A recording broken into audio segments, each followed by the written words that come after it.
प्रिय भक्तों, आज शुक्रवार है तो आज हम आपको सुख समृद्धि की देवी माँ लक्ष्मी का एक ऐसा चमत्कारी मंत्र सुनाने जा रहे हैं जिस मंत्र के श्रवण मात्र से ही माँ लक्ष्मी की कृपा आप पर और आपके परिवार पर बरसती है। और आज शुक्रवार के दिन विधि विधान से माँ लक्ष्मी की पूजा या मंत्रों के जाप या श्रवण करने से धन वैभव की प्राप्ति होती है और घर परिवार में सुख शांति और समृद्धि बनी रहती है। और मेरे प्रिय भक्तों, नियमित माँ लक्ष्मी के मंत्रों के जाप या श्रवण करने से माँ लक्ष्मी जल्द ही प्रसन्न हो जाती है और उनके साथ साथ शुक्र ग्रह भी मजबूत होते हैं। और माँ लक्ष्मी की कृपा से कभी भी घर में बुरी शक्तियाँ प्रवेश नहीं करती और घर में धन का आगमन होने लगता है। साथ ही पुराने कर्जों से जल्द ही छुटकारा मिल जाता है। साथ ही माँ लक्ष्मी की कृपा से मनोवांछित फल की प्राप्ति होती है जिससे आय और सौभाग्य में अपार वृद्धि होती है। तो आइए भक्तों, माँ लक्ष्मी के इस दिव्य मंत्र का श्रवण कर लेते हैं। तो उसके लिए बस आपको इस मंत्र को अपने घर या दुकान पर मोबाइल फोन पर चला देना है और ध्यान रहे इस मंत्र को कम से कम 108 बार या पूरा ही सुने। और वीडियो पसंद आए तो वीडियो को लाइक अवश्य करें और हमारे चैनल को सब्सक्राइब भी जरूर से कर लें। और हम आशा करते हैं कि इस मंत्र के प्रभाव से आपको शीघ्र ही लाभ होगा। और आप भी कमेंट में जय माता लक्ष्मी की लिखना ना भूलें। और मंत्र इस प्रकार है।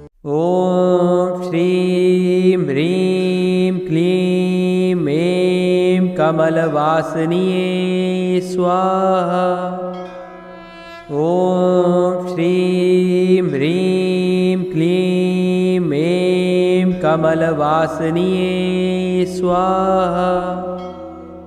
ओम श्रीं ह्रीं क्लीं ऐं कमलवासिन्यै स्वाहा। ओम श्रीं ह्रीं क्लीं ऐं कमलवासिन्यै स्वाहा। ओम श्रीं ह्रीं क्लीं ऐं कमलवासिन्यै स्वाहा। ओम श्रीं ह्रीं क्लीं ऐं कमलवासिन्यै स्वाहा। ओम श्रीं ह्रीं क्लीं ऐं कमलवासिन्यै स्वाहा। ओम श्रीं ह्रीं क्लीं ऐं कमलवासिन्यै स्वाहा। ओम श्रीं ह्रीं क्लीं ऐं कमलवासिन्यै स्वाहा। ओम श्रीं ह्रीं क्लीं ऐं कमलवासिन्यै स्वाहा। ओम श्रीं ह्रीं क्लीं ऐं कमलवासिन्यै स्वाहा। ओम श्रीं ह्रीं क्लीं ऐं कमलवासिन्यै स्वाहा। ओम श्रीं ह्रीं क्लीं ऐं कमलवासिन्यै स्वाहा।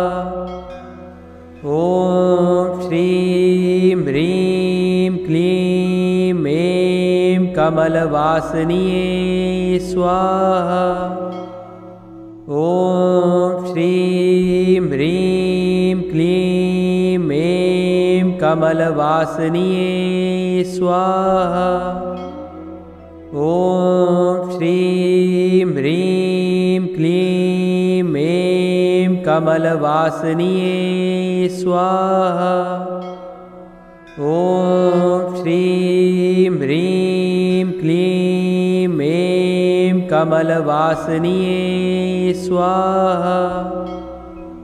ओम श्रीं ह्रीं क्लीं ऐं कमलवासिन्यै स्वाहा। ओम श्रीं ह्रीं क्लीं ऐं कमलवासिन्यै स्वाहा। ओम श्रीं ह्रीं क्लीं ऐं कमलवासिन्यै स्वाहा। ओम श्रीं ह्रीं क्लीं कमलवासिन्ये स्वाहा। ॐ श्रीं ह्रीं क्लीं ऐं कमलवासिन्ये स्वाहा। ॐ श्रीं ह्रीं क्लीं ऐं कमलवासिन्ये स्वाहा। ॐ श्रीं ह्रीं क्लीं ऐं कमलवासिन्ये स्वाहा। ॐ श्रीं ह्रीं क्लीं ऐं कमलवासिन्ये स्वाहा। ॐ श्रीं ह्रीं क्लीं ऐं कमलवासिन्ये स्वाहा।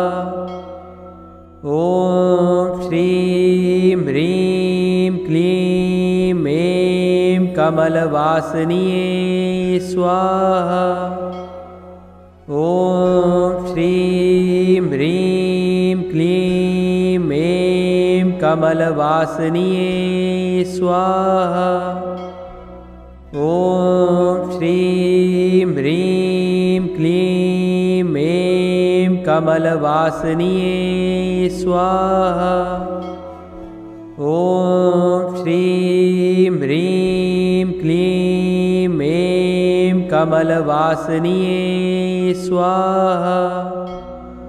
ॐ श्रीं ह्रीं क्लीं ऐं कमलवासिन्ये स्वाहा। ॐ श्रीं ह्रीं क्लीं ऐं कमलवासिन्ये स्वाहा। ॐ श्रीं ह्रीं क्लीं ऐं कमलवासिन्ये स्वाहा। ॐ श्रीं ह्रीं क्लीं ऐं कमलवासिन्ये स्वाहा। ॐ श्रीं ह्रीं क्लीं ऐं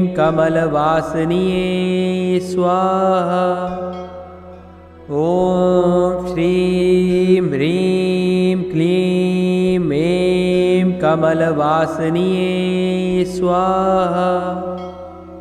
ॐ श्रीं ह्रीं क्लीं ऐं कमलवासिन्ये स्वाहा।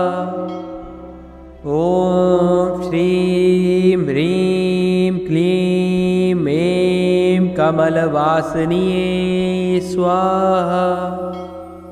ॐ श्रीं ह्रीं क्लीं ऐं कमलवासिन्ये स्वाहा। ॐ श्रीं ह्रीं क्लीं ऐं कमलवासिन्ये स्वाहा। ॐ श्रीं ह्रीं क्लीं ऐं कमलवासिन्ये स्वाहा। ॐ श्रीं ह्रीं क्लीं ऐं कमलवासिन्ये स्वाहा। ॐ श्रीं ह्रीं क्लीं ऐं कमलवासिन्ये स्वाहा। ॐ श्रीं ह्रीं क्लीं ऐं कमलवासिन्ये स्वाहा। ॐ श्रीं ह्रीं क्लीं ऐं कमलवासिन्ये स्वाहा। ॐ श्रीं ह्रीं क्लीं ऐं कमलवासिन्ये स्वाहा। ॐ श्रीं ह्रीं क्लीं ऐं कमलवासिन्ये स्वाहा। ॐ श्रीं ह्रीं क्लीं ऐं कमलवासिन्ये स्वाहा। ॐ श्रीं ह्रीं क्लीं ऐं कमलवासिन्यै स्वाहा। ॐ श्रीं ह्रीं क्लीं ऐं कमलवासिन्यै स्वाहा। ॐ श्रीं ह्रीं क्लीं ऐं कमलवासिन्यै स्वाहा। ॐ श्रीं ह्रीं क्लीं ऐं कमलवासिन्यै स्वाहा। ॐ श्रीं ह्रीं क्लीं ऐं कमलवासिन्यै स्वाहा। ॐ श्रीं ह्रीं क्लीं ऐं कमलवासिन्यै स्वाहा। ॐ श्रीं ह्रीं क्लीं ऐं कमलवासिन्यै स्वाहा। ॐ श्रीं ह्रीं क्लीं ऐं कमलवासिन्यै स्वाहा। ॐ श्रीं ह्रीं क्लीं ऐं कमलवासिन्यै स्वाहा। ॐ श्रीं ह्रीं क्लीं ऐं कमलवासिन्यै स्वाहा। ॐ श्रीं ह्रीं क्लीं ऐं कमलवासिन्यै स्वाहा। ॐ श्रीं ह्रीं क्लीं ऐं कमलवासिन्यै स्वाहा। ॐ श्रीं ह्रीं क्लीं ऐं कमलवासिन्यै स्वाहा।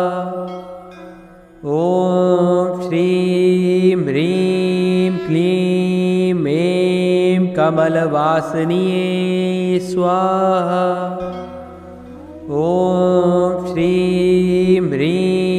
क्लीं ऐं कमलवासिन्यै स्वाहा।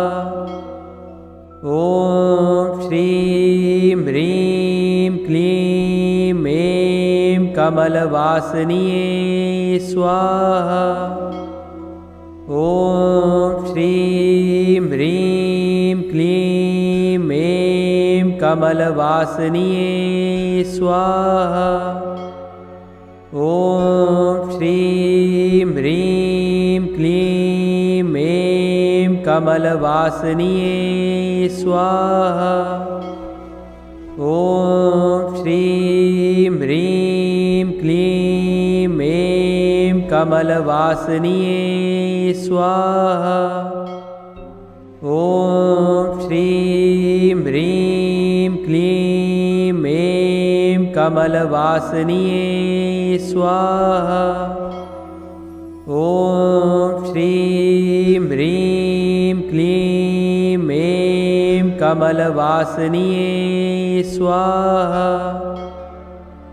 ॐ श्रीं ह्रीं क्लीं ऐं कमलवासिन्यै स्वाहा। ॐ श्रीं ह्रीं क्लीं ऐं कमलवासिन्यै स्वाहा। ॐ श्रीं ह्रीं क्लीं ऐं कमलवासिन्यै स्वाहा। ॐ श्रीं ह्रीं क्लीं ऐं कमलवासिन्यै स्वाहा। ॐ श्रीं ह्रीं क्लीं ऐं कमलवासिन्यै स्वाहा। ॐ श्रीं ह्रीं क्लीं ऐं कमलवासिन्यै स्वाहा। ॐ श्रीं ह्रीं क्लीं ऐं कमलवासिन्ये स्वाहा। ॐ श्रीं ह्रीं क्लीं ऐं कमलवासिन्ये स्वाहा। ॐ श्रीं ह्रीं क्लीं ऐं कमलवासिन्ये स्वाहा। ॐ श्रीं ह्रीं क्लीं ऐं कमलवासिन्ये स्वाहा। ॐ श्रीं ह्रीं क्लीं ऐं कमलवासिन्ये स्वाहा। ॐ श्रीं ह्रीं क्लीं ऐं कमलवासिन्ये स्वाहा। ॐ श्रीं ह्रीं क्लीं ऐं कमलवासिन्ये स्वाहा। ॐ श्रीं ह्रीं क्लीं ऐं कमलवासिन्ये स्वाहा।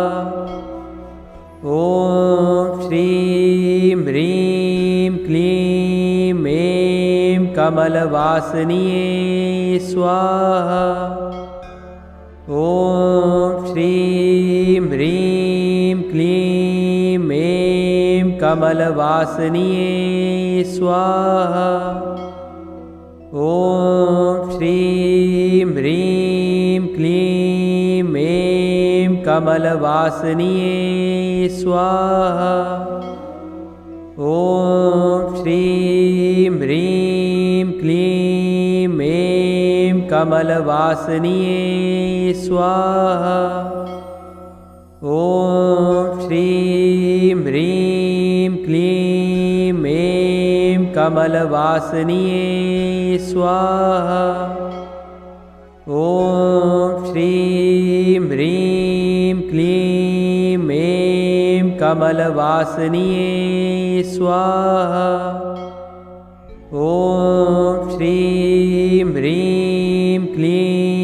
ऐं कमलवासिन्ये स्वाहा। ॐ श्रीं ह्रीं क्लीं ऐं कमलवासिन्ये स्वाहा। ॐ श्रीं ह्रीं क्लीं ऐं कमलवासिन्ये स्वाहा। ॐ श्रीं ह्रीं क्लीं ऐं कमलवासिन्ये स्वाहा। ॐ श्रीं ह्रीं क्लीं ऐं कमलवासिन्ये स्वाहा। ॐ श्रीं ह्रीं क्लीं ऐं कमलवासिन्ये स्वाहा। ॐ श्रीं ह्रीं क्लीं ऐं कमलवासिन्ये स्वाहा।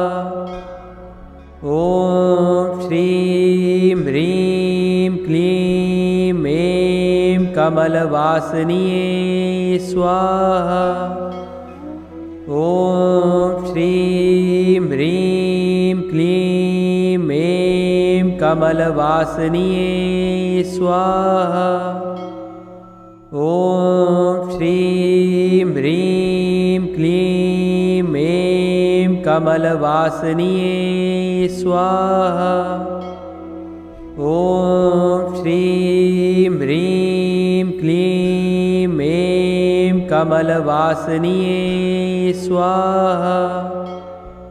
ॐ श्रीं ह्रीं क्लीं ऐं कमलवासिन्ये स्वाहा। ॐ श्रीं ह्रीं क्लीं ऐं कमलवासिन्ये स्वाहा। ॐ श्रीं ह्रीं क्लीं ऐं कमलवासिन्ये स्वाहा। ॐ श्रीं ह्रीं क्लीं ऐं कमलवासिन्ये स्वाहा। ॐ श्रीं कमलवासिन्ये स्वाहा। ॐ श्रीं ह्रीं क्लीं ऐं कमलवासिन्ये स्वाहा। ॐ श्रीं ह्रीं क्लीं ऐं कमलवासिन्ये स्वाहा। ॐ श्रीं ह्रीं क्लीं ऐं कमलवासिन्ये स्वाहा। ॐ श्रीं ह्रीं क्लीं ऐं कमलवासिन्ये स्वाहा। ॐ श्रीं ह्रीं क्लीं ऐं कमलवासिन्ये स्वाहा। ॐ श्रीं ह्रीं क्लीं ऐं कमलवासिन्ये स्वाहा। ॐ श्रीं ह्रीं क्लीं ऐं कमलवासिन्ये स्वाहा। ॐ श्रीं ह्रीं क्लीं ऐं कमलवासिन्ये स्वाहा। ॐ श्रीं ह्रीं क्लीं ऐं कमलवासिन्ये स्वाहा। ॐ श्रीं ह्रीं क्लीं ऐं कमलवासिन्ये स्वाहा। ॐ श्रीं ह्रीं क्लीं ऐं कमलवासिन्ये स्वाहा। ॐ श्रीं ह्रीं क्लीं ऐं कमलवासिन्ये स्वाहा। ॐ श्रीं ह्रीं क्लीं ऐं कमलवासिन्ये स्वाहा। ॐ श्रीं ह्रीं क्लीं ऐं कमलवासिन्ये स्वाहा। ॐ श्रीं ह्रीं क्लीं ऐं कमलवासिन्ये स्वाहा। ॐ श्रीं ह्रीं क्लीं ऐं कमलवासिन्ये स्वाहा। ॐ श्रीं ह्रीं क्लीं ऐं कमलवासिन्ये स्वाहा। ॐ श्रीं ह्रीं क्लीं ऐं कमलवासिन्ये स्वाहा। ॐ श्रीं ह्रीं क्लीं ऐं कमलवासिन्ये स्वाहा। ॐ श्रीं ह्रीं क्लीं ऐं कमलवासिन्ये स्वाहा। ॐ श्रीं ह्रीं क्लीं ऐं कमलवासिन्ये स्वाहा। ॐ श्रीं ह्रीं क्लीं ऐं कमलवासिन्ये स्वाहा। ॐ श्रीं ह्रीं क्लीं ऐं कमलवासिन्ये स्वाहा। ॐ श्रीं ह्रीं क्लीं ऐं कमलवासिन्ये स्वाहा। ॐ श्रीं ह्रीं क्लीं ऐं कमलवासिन्ये स्वाहा। ॐ श्रीं ह्रीं क्लीं ऐं कमलवासिन्ये स्वाहा। ॐ श्रीं ह्रीं क्लीं ऐं कमलवासिन्ये स्वाहा।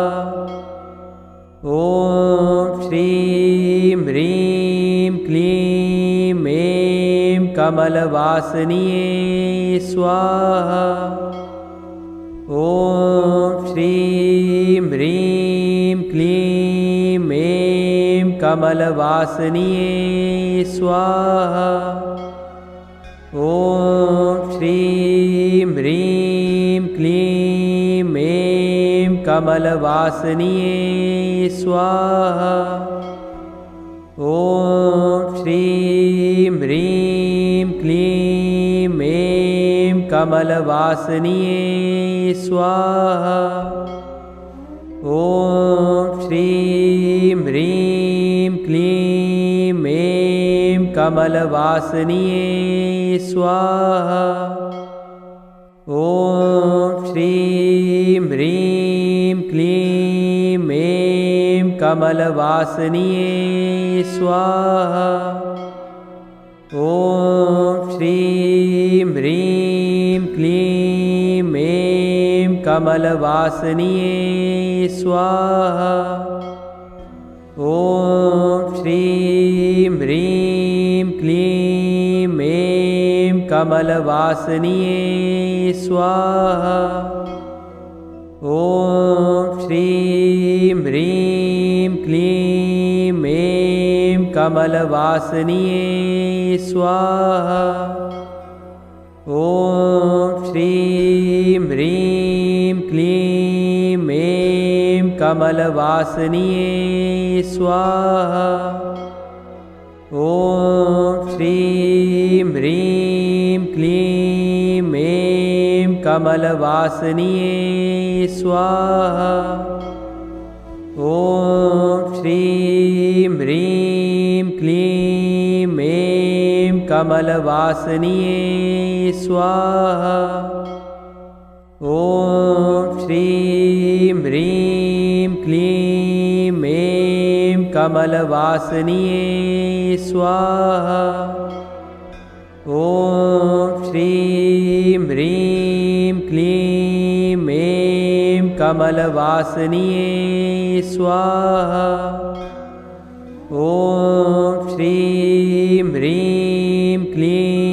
ऐं कमलवासिन्यै स्वाहा। ॐ श्रीं ह्रीं क्लीं ऐं कमलवासिन्यै स्वाहा। ॐ श्रीं ह्रीं क्लीं ऐं कमलवासिन्यै स्वाहा। ॐ श्रीं ह्रीं क्लीं ऐं कमलवासिन्यै स्वाहा। ॐ श्रीं ह्रीं क्लीं ऐं कमलवासिन्यै स्वाहा। ॐ श्रीं ह्रीं क्लीं ऐं कमलवासिन्यै स्वाहा। ॐ श्रीं ह्रीं क्लीं ऐं कमलवासिन्यै स्वाहा। ॐ श्रीं ह्रीं क्लीं ऐं कमलवासिन्यै स्वाहा।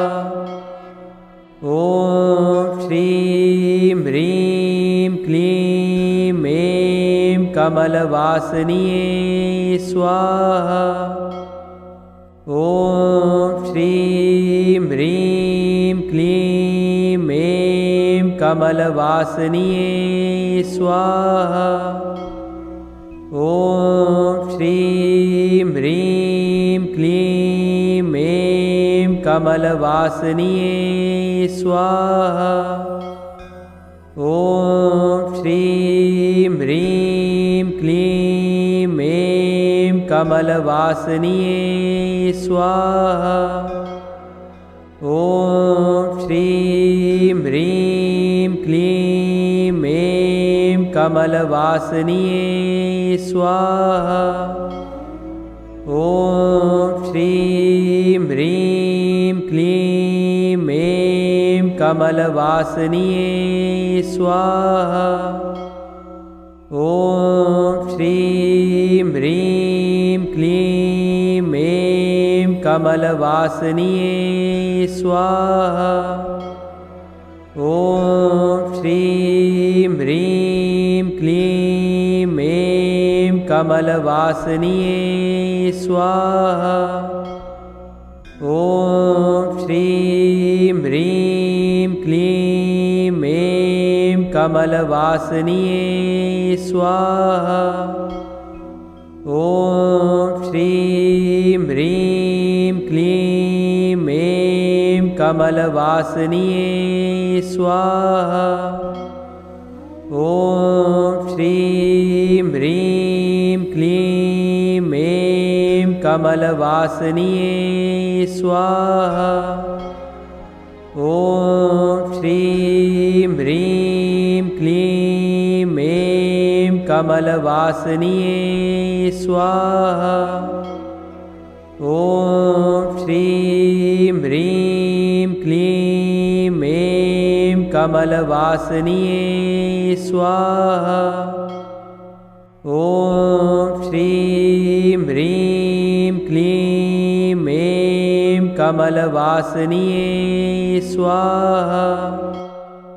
ॐ श्रीं ह्रीं क्लीं ऐं कमलवासिन्ये स्वाहा। ॐ श्रीं ह्रीं क्लीं ऐं कमलवासिन्ये स्वाहा। ॐ श्रीं ह्रीं क्लीं ऐं कमलवासिन्ये स्वाहा। ॐ श्रीं ह्रीं क्लीं ऐं कमलवासिन्ये स्वाहा। ॐ श्रीं ह्रीं क्लीं ऐं कमलवासिन्ये स्वाहा। ॐ श्रीं ह्रीं क्लीं ऐं कमलवासिन्ये स्वाहा। ॐ श्रीं ह्रीं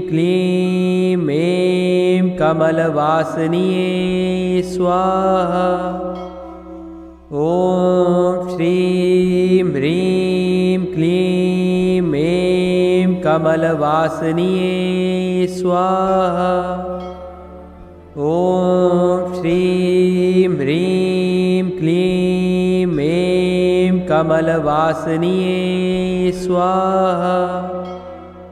ॐ श्रीं ह्रीं क्लीं ऐं कमलवासिन्ये स्वाहा। ॐ श्रीं ह्रीं क्लीं ऐं कमलवासिन्ये स्वाहा। ॐ श्रीं ह्रीं क्लीं ऐं कमलवासिन्ये स्वाहा। ॐ श्रीं ह्रीं क्लीं ऐं कमलवासिन्ये स्वाहा। ॐ श्रीं ह्रीं क्लीं ऐं कमलवासिन्ये स्वाहा। ॐ श्रीं ह्रीं क्लीं ऐं कमलवासिन्ये स्वाहा। ॐ श्रीं ह्रीं क्लीं ऐं कमलवासिन्ये स्वाहा। ॐ श्रीं ह्रीं क्लीं ऐं कमलवासिन्ये स्वाहा। ॐ श्रीं ह्रीं क्लीं ऐं कमलवासिन्ये स्वाहा। ॐ श्रीं ह्रीं क्लीं ऐं कमलवासिन्ये स्वाहा। ॐ श्रीं ह्रीं क्लीं ऐं कमलवासिन्ये स्वाहा। ॐ श्रीं ह्रीं क्लीं ऐं कमलवासिन्ये स्वाहा।